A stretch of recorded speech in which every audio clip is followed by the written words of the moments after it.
BJP ನಾಯಕರ ಮಕ್ಕಳು RSS ಕಚೇರಿಗೆ ಹೋಗ್ತಾರೆ. ಸಿಟಿ ರವಿ ಮಕ್ಕಳು ಹೋಗಿದ್ರು, ನನ್ನ ಮಕ್ಕಳು ಹೋಗಿದ್ರು ಅಂತಲೂ ಕೂಡ ಈ ಬಗ್ಗೆ ಮಾತನಾಡಿದ್ದಾರೆ ವಿಪಕ್ಷ ನಾಯಕ ಆರ್ ಅಶೋಕ್. ಪ್ರಿಯಾಂಕ್ ಖರ್ಗೆ ಟೀಕಿಸಿದ್ರು. ಅದಕ್ಕೆ ಪ್ರತಿಯಾಗಿ ಆರ್ ಅಶೋಕ್ ಹೇಳಿಕೆ, ನಿಮ್ಮ ಮಕ್ಕಳು ದಲಿತರ ಸಂಘಟನೆಯಲ್ಲಿ ಭಾಗವಹಿಸಿದ್ದಾರಾ ಅಂತ ಪ್ರಶ್ನೆ ಮಾಡಿದ್ದಾರೆ ಕಾಂಗ್ರೆಸ್ ನಾಯಕರನ್ನ ಆರ್ ಅಶೋಕ್. 2028ಕ್ಕೆ ನಮ್ಮ ಸರ್ಕಾರವೇ ಬರುತ್ತೆ ಅಂತಲೂ ಕೂಡ ವಿಶ್ವಾಸ ವ್ಯಕ್ತಪಡಿಸಿದ್ದಾರೆ. ಅಶೋಕ್ ಮಕ್ಕಳು RSS ಹೋತಾರಾ?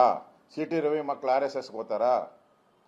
ತೇಜಸ್ವಿ ಸೂರ್ಯ ಮನೆಗೆ RSS ಹೋತಾರ ಅಂತ? ಎಲ್ಲರ ಮನೆಗೂ RSSಗೆ ಹೋಗೋದು. ಎಲ್ಲ ನಾಯಕರ ಮನೆನೂ RSSಗೆ ಅವ್ರ ಮಕ್ಕಳು 100% ಹೋಗ್ತಾರೆ. 100% ಅವರೆಲ್ಲರೂ RSS ಅವರೇ, ಪ್ರಶ್ನೆನೇ ಇಲ್ಲ. ನನ್ನ ಮಕ್ಕಳು RSSಗೆ ಶಾಖೆಗೆ ಹೋಗಿದ್ದಾರೆ,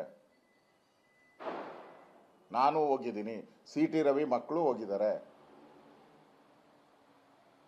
ನಿಮ್ ಕೇಳಕ್ ಮುಂಚೆ ನಿಮ್ಮ ಮಕ್ಕಳು ಹೋಗಿದಾರಾ? ಈ ದಲಿತ ವಿಚಾರಗಳನ್ನ ಇಟ್ಕೊಂಡು ಎಂದಾದ್ರೂ ರಸ್ತೆ ತಡೆ ಚಳುವಳಿ ಮಾಡಿದಾರ ನಿಮ್ಮವರು? ಹೇಳಿ.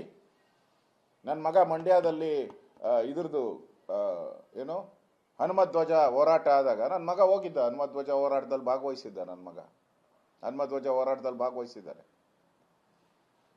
ಹೋಗಿದಾರಾ ನಿಮ್ಮ ಮಕ್ಕಳು? ನಿಮ್ಮ ಮಕ್ಕಳೆಲ್ಲ ಎಲ್ಲಿದ್ದಾರೆ? ದಲಿತರ ಪರವಾಗಿದ್ದಾರಾ ನಿಮ್ಮ ಮಕ್ಕಳೆಲ್ಲ? ಹೇಳಿ.